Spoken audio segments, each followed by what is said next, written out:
been scarred and I've been bruised. I have learned just what to do.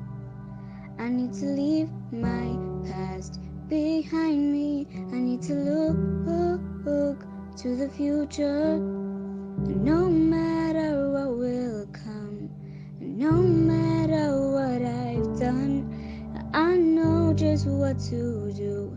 And that's all because of you. Hello everyone, welcome back to my YouTube channel. Thank you so much for returning. I am happy to be back. There has been a sharp rise in the number of subscriptions at the time of shooting this video. We are edging closer and closer to 2,000 subscribers, and we wouldn't have done that without you guys. And while analyzing, our growth, what we are learning and what we plan to do in the future, we've been seeing a beautiful trend that we welcome, that we have an increase in the number of male subscriptions, which is refreshing because we're such an emotional hub and we're such a literate community in terms of emotions, and that's not a thing that's typically associated with males. So thank you for taking the bays, the uncles, the brothers and the sons, and to appeal to that crowd as well, because everybody equally matters.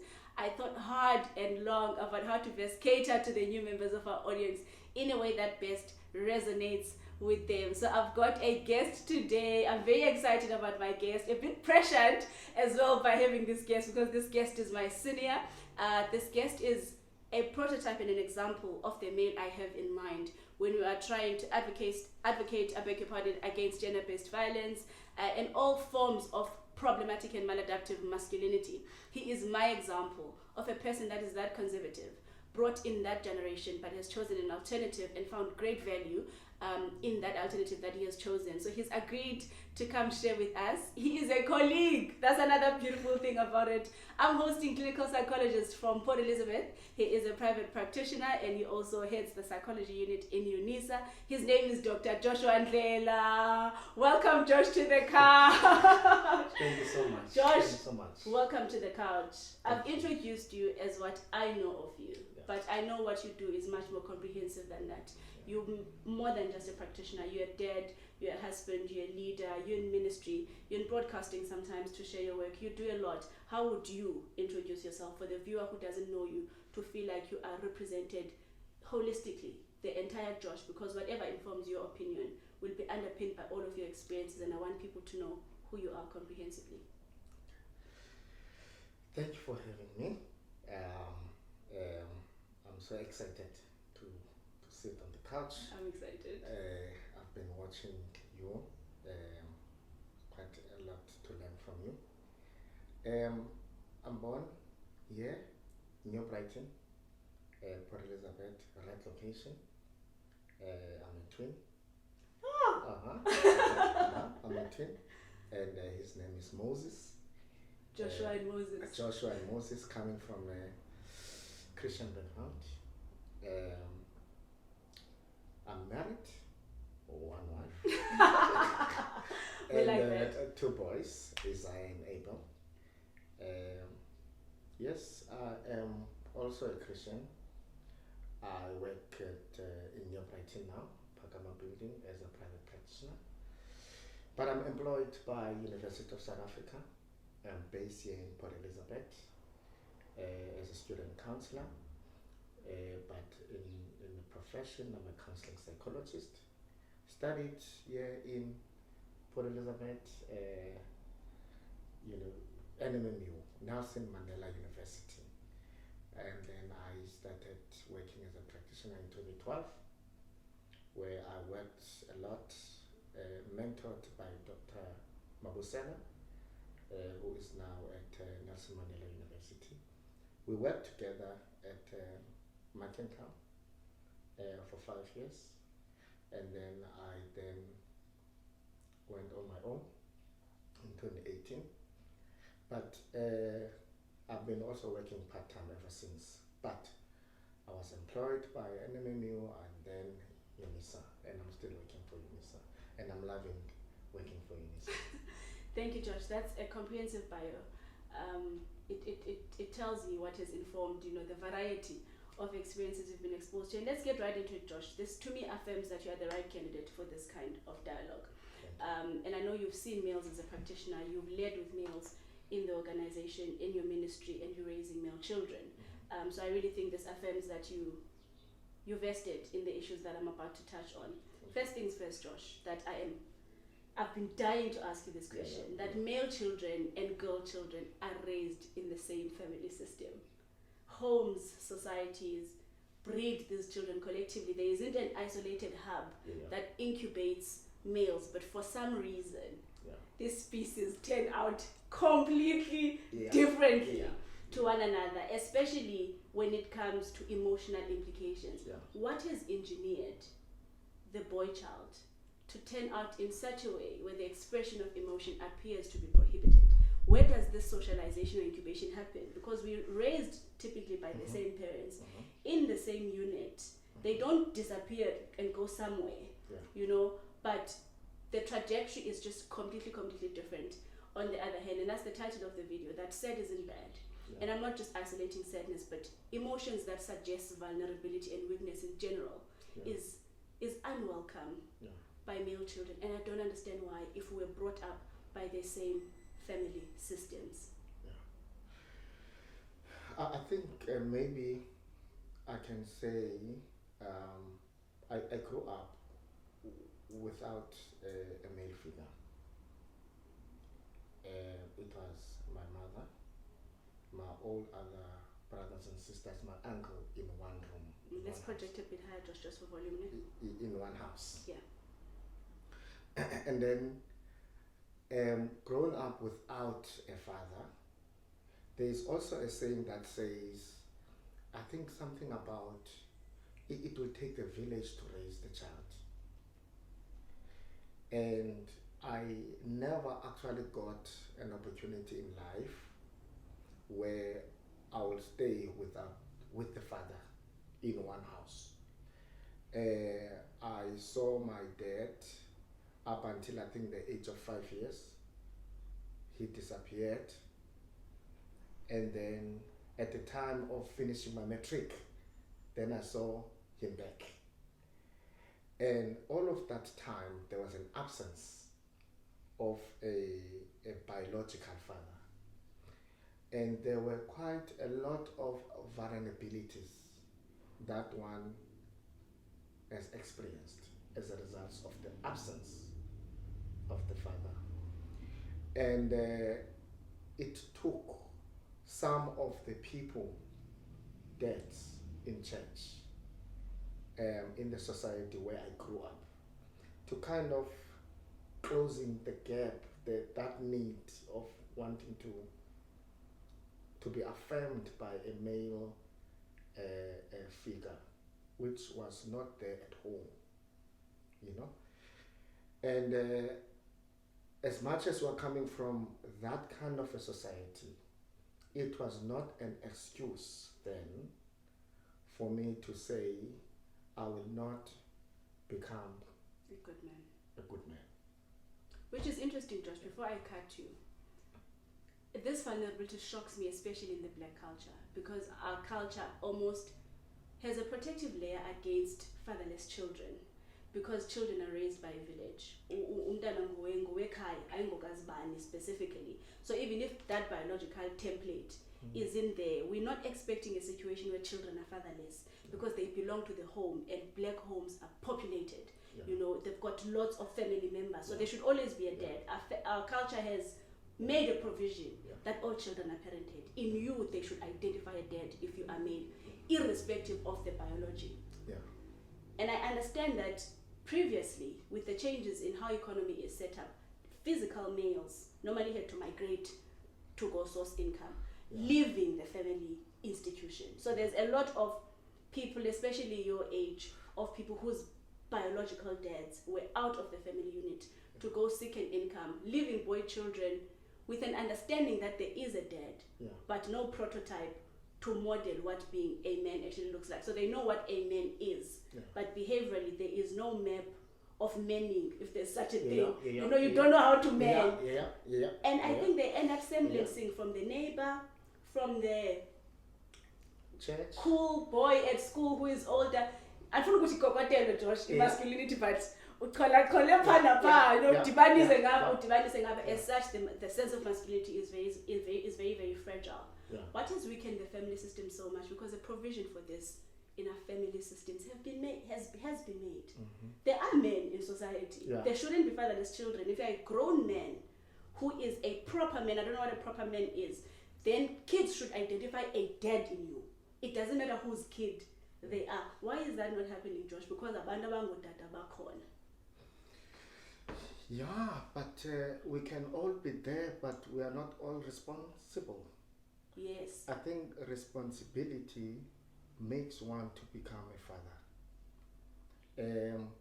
I think what I've noticed about how I grew up and the people that I grew up with was there were too many males, but there was less responsibility from those males to take responsibility of their offsprings.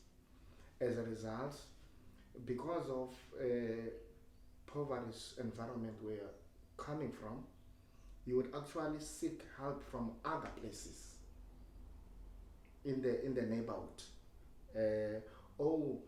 Utatabani in that household, it looks like a responsible guy. Therefore, you're becoming loyal to that person. You go to another place, this guy comes from seem to be a very good family, you will go there. So you find yourself going to this direction, and the only thing that many of us are actually looking for is the affirmation from the male figure. Affirmation of what, Josh? What are they supposed to be affirming? What does the boy child need to be affirmed? As much as my mother used to say, Josh, go to school. Josh, you are doing good in this area.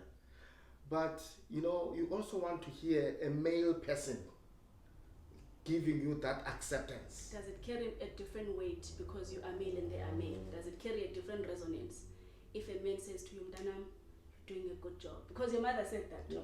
Yeah. But it looks like there was still a longing from a male specifically to say, Josh, you're doing a good job.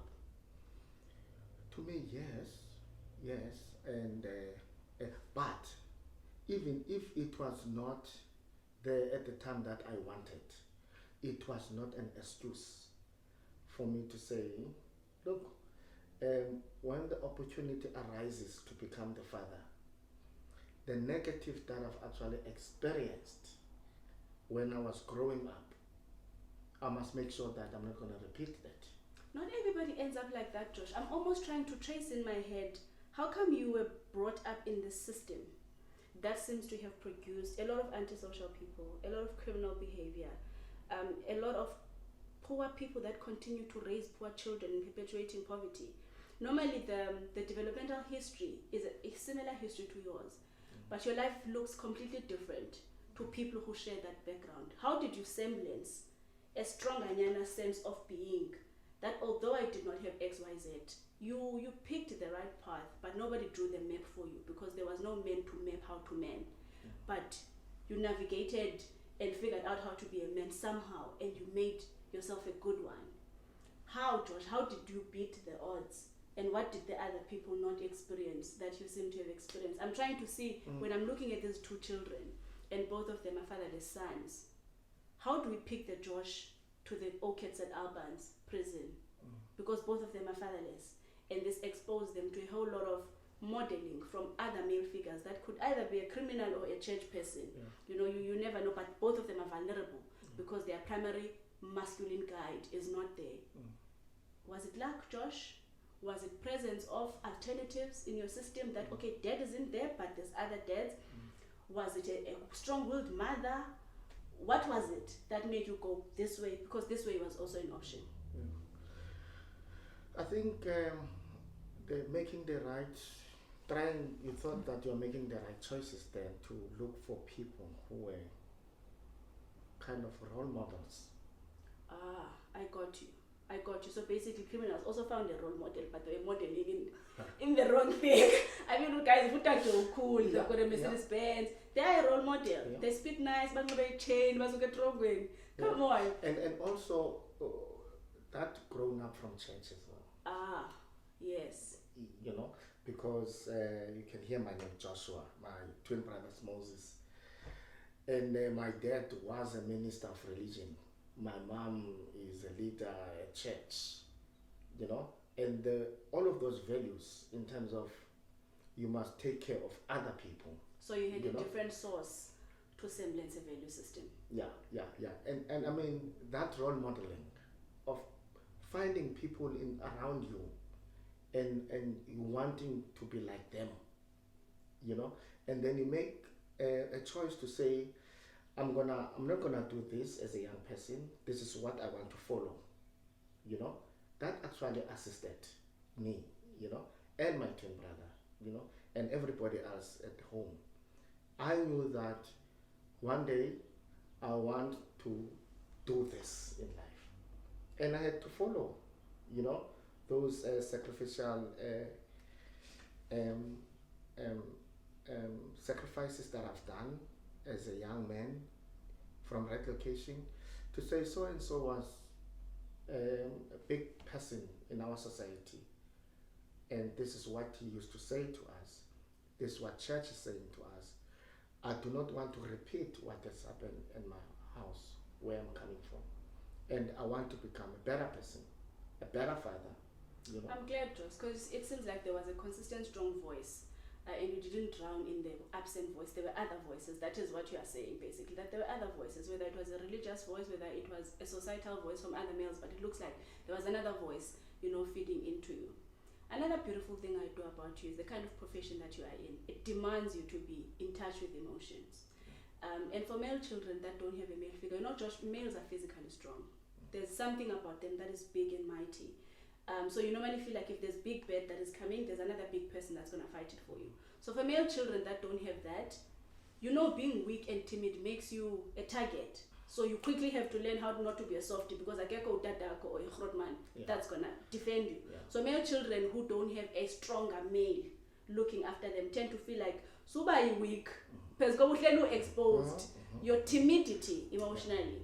But you went and picked a profession that almost demands you to reach into that side of you. And you lead as well at your workplace. And leadership demands that, because you lead humans with real emotions. You found great value in being an emotional person. When you send us messages, they are filled with emotional content and vocabulary.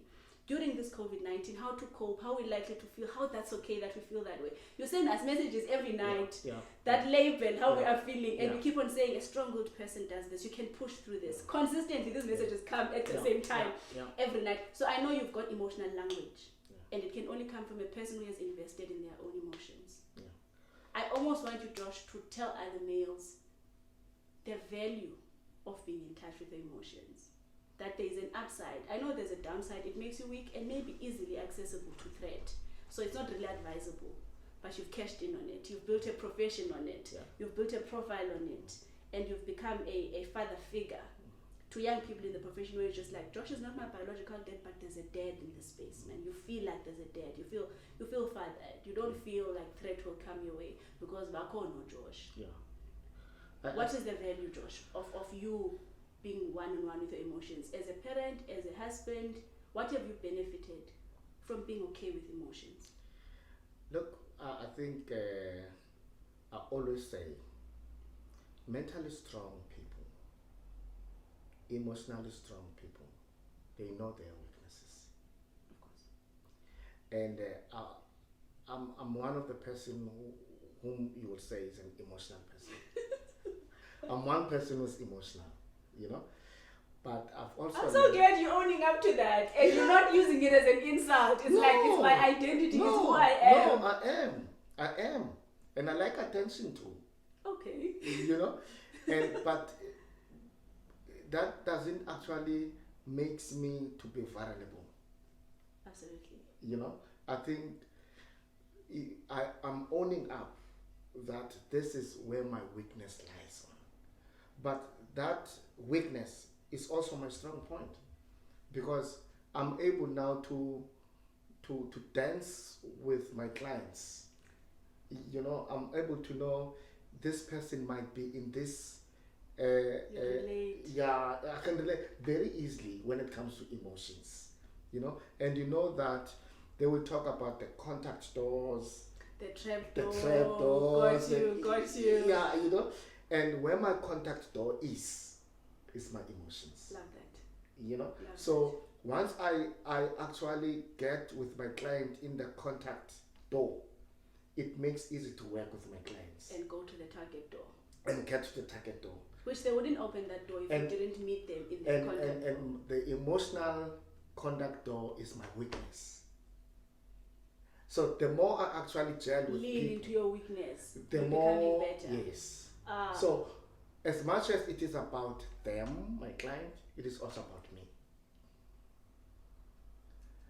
So it's made you a beautiful therapist. Essentially, it's made you a beautiful therapist, and I'm glad that you are stressing that, Josh, because the finest leaders that I know, I think people underestimate how much selectively numbing the emotional side of you means there's a certain part of humanity you don't tap into, and emotional data is important. If you're running a team, you want to know holistically the true value of your team, and if there's parts you cut out, you're going to have problems because there's a numb part to you. And you can't cash in on that. Meaning you pay them a full salary, but you don't get full productivity from them because you can't part. So basically you've got half optimal people that you are paying a lot of money to because you are unwilling to dance with emotions. You don't know how to label emotions. So you can't cash in on emotions. And I think people underestimate that emotions drive human beings. Which is my last question to you, Josh. That emotions are present, whether you acknowledge them or you don't acknowledge them. And this unwillingness to express sadness means you still have to express that emotion somehow. And this is how we are seeing people opt for anger rather than sadness, because anger is more powerful than the timidity of being sad. Touch a bit for me on how we can use the expression of soft emotions to avoid having to express behaviorally. If you say your feelings in words, it's very unlikely that you need to support them with physical violence. Because males, if they feel they are weak in this, they quickly cash in on that which they are strongest at, which is physical strength. That's the only up they've got on society. We are physically stronger than you. So once they feel like I'm one step back because I'm emotional, they want to level up very quick with that which they've got. I, as a therapist, as a dad, as a whatever, Josh, I need you to look into that camera and encourage people to express what they feel in words, not in action, not in fists and punches, in words. How do you express your sadness when you are sad or when you are very, very upset? I think different personalities, they express their own sadness in a different ways. But it is also important that people should find it easier to find their own way of expressing their anger, frustration, stress. But where it is not right, it is when a person feels something and you actually suppress it. And it is true what you're saying, that if you suppress it, definitely there will be another way of an outlet. We do not want to find ourselves becoming prescriptive over on how to actually express yourself. But it is actually good for any person, any different kind of personality, to find a way that works for them. You know, personally, the way I express my own frustration, I cry. And I know, when it comes to men with crying, it's not the way many of us grew up, you know. But I don't just cry here. I'll find a place. It's either through prayer, then I go and cry there. But you'll still cry. But I still cry. But if I don't express how I feel, you will see in my relationship with my wife and my kids that this guy is not feeling well. Up until I find time, go and pray, or sometimes I find somebody whom I respect a lot. I go and talk to that person. Fantastic. And people like yourself, people like yourself, you are here for that as well. Where people are finding difficult to move on in life, blah blah blah, because of certain things. Psychologists like yourself are a very good punchback where you can go and actually express it without being judged. You know, so yes, it is true that people should express, but there's not one way of doing it, but there's many other ways, and people need to find their comfort. The significance is in the expression. Thank you so much. Thank you, Josh.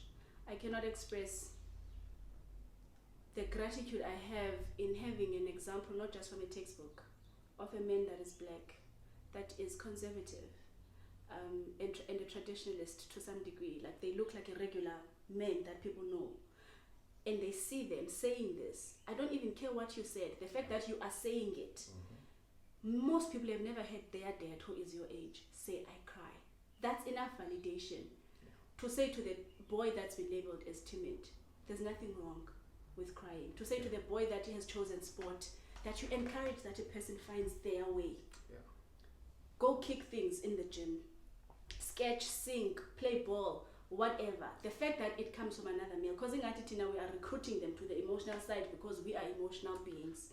And I find value in the fact that another male is acknowledging and validating the presence of emotional content in the male child. And I actually like the fact that you're raising beautiful boys that one day are going to breed a different society to the one that we're living in. That's what we want. That is the value of being attuned to the needs of your children, of being responsive emotionally. You breed children that are going to raise a better generation, and that generation will breed a better generation. That's how we start to redress. Family, Josh, is the unit for everything. You cannot do anything outside a family system. And each family needs a pillar. There starts to be a whole lot of disorganization when there isn't an anchor to say this is the direction. And because of how culture is set up, that anchor is typically the male.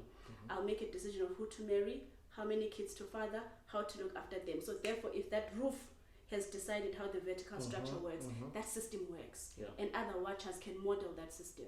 And you're doing a stunning job in the profession, in your personal life, in your ministry, to be a prototype for somebody that wants to copy a male, that they can copy you.